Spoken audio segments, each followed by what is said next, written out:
Hey, good evening. I'm so thrilled to be here, and I too want to thank you. I told Chuck when I saw him when he came in early today, I said, Chuck, you better be careful. You're going to get me elected. You know, I get to how exciting it is. I've sort of compared what's going on in these races, particularly my race with Dave Joyce, is that he's got the air war going, right? I mean, he's on the air, he's on the radio, he's got the $1 million to compete. But we've got the ground game.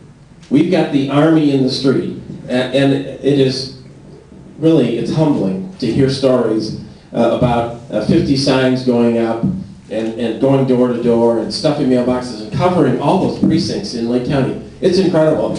You know, my race, the 14th district race, it is Lake County. If you take Lake County in a substantial way, you win the race.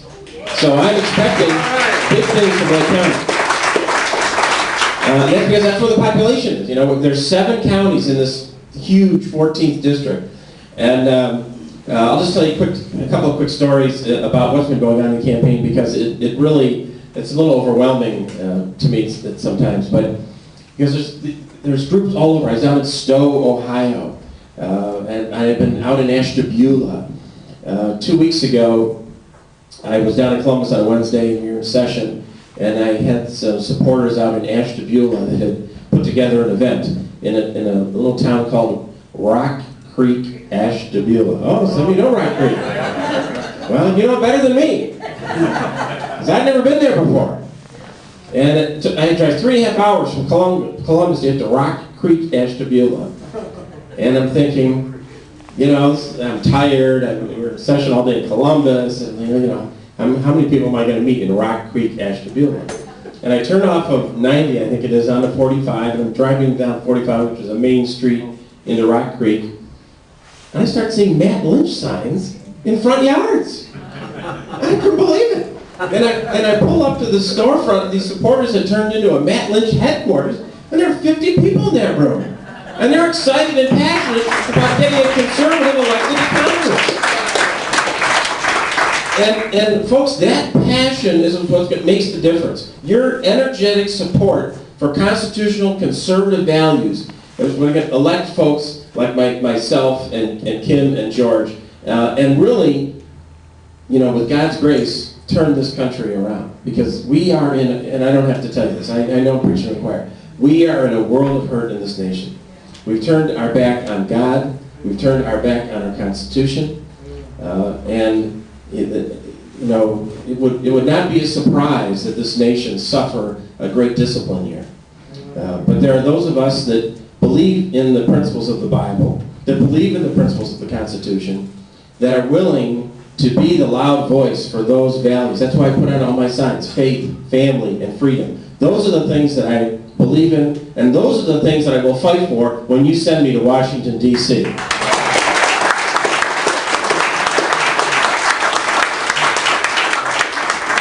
So I want to get, Chris, I know, has a lot of important stuff to say. I'll just tell you a couple other things. I've been chasing Dave Joyce around the 14th District for 8 weeks. I can't find the guy. He will not be in the same room with me. And the most recent occasion was just last night, and Chris will tell you, we did the Ohio Christian Alliance radio program. It was a candidate forum. Dave Joyce was invited. Who's the senator? LaRose was invited. Senator LaRose was invited. They didn't show up. And so I get the whole half hour with Chris on my own, which is great. But that's very typical. You can't get Dave Joyce. Chris is going to pass out the Ohio Christian Alliance voter guide, where it shows all of my positions that they ask me about: immigration, marijuana, pro-life, all the things that we care about. And over on the Dave Joyce column, no response, no response, no response, no response. He hides what he stands for because he knows that if you find out what Dave Joyce stands for, you're going to vote for Matt Lynch every time. And he knows that. And that's why he's hiding. But we're doing our best to flush him out, so to speak. And that educational campaign that you're doing with these flyers is what's going to make the difference. And I'll just finish with this. Just about 10 days ago, I get a phone call on my cell phone, and who's calling? Well, it's Tate Party, Tate Patriots from Atlanta calling. Jenny Beth Martin, who's like the, she's like the queen bee of the Tea Party, right? And they want to know, will I come to Atlanta to be interviewed for an endorsement? And I'm saying, well, let me find out how quickly I can get a plane here. And so 2 days later, I was in Atlanta, and I met with Jenny Beth Martin and her political guy's name is Bill Pasco. Wonderful people, very supportive, very enthusiastic, and they don't tell you whether they're going to endorse you or not because they have a whole process that they go through.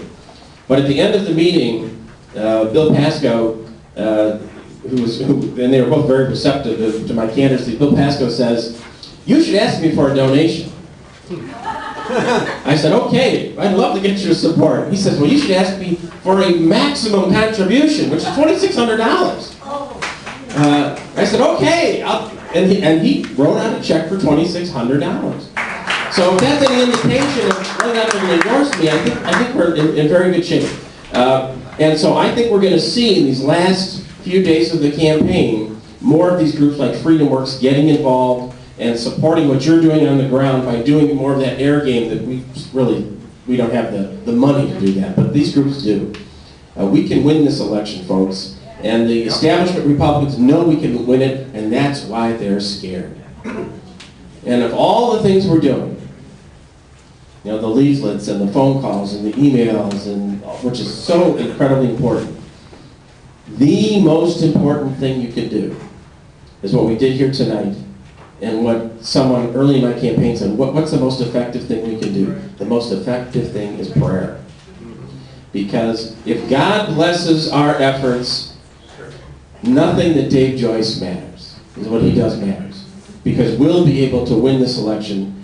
And I have to confess sort of a fantasy that on the evening of May 6th, when I win the election, and a reporter says to me, "How could you possibly have done this? Dave Joyce has $1 million, and, well, you didn't have $1 million.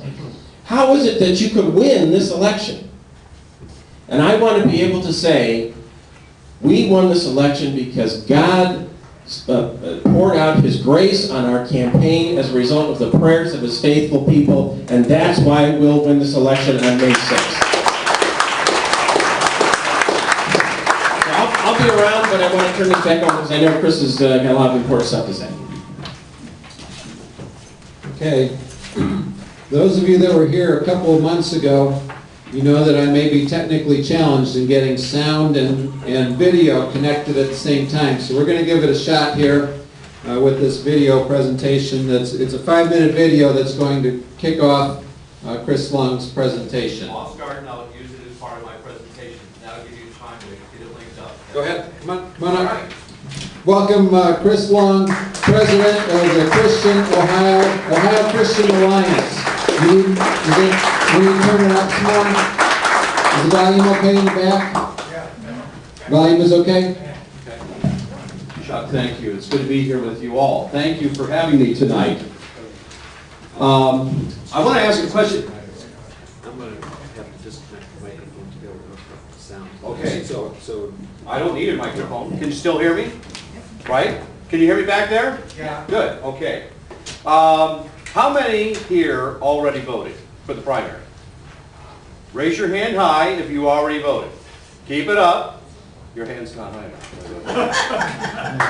2. 3. Did you say that, Matt? Wait, 3. You already voted. Yes, sir. You going to be out of town on the election? Oh, who's a poll worker? You a poll worker? Are you a poll worker? You a poll worker? You'll be out of town. So actually you have a poll worker and out of town and you just like to vote early. I just don't want to stand in line. That's funny. No, thank you for indulging me. The reason why I say that is because nothing's more frustrating than for the candidates to make a presentation 3 weeks out from the primary. Oh, I already voted. Or they're passing out literature, especially when you have a campaign that you're going up against a lot of money that is on TV and radio and all the, that's all right, go ahead, you do what you need to do. And finding out that people have already voted. They don't have their opportunity to get their message out. See, our Republic best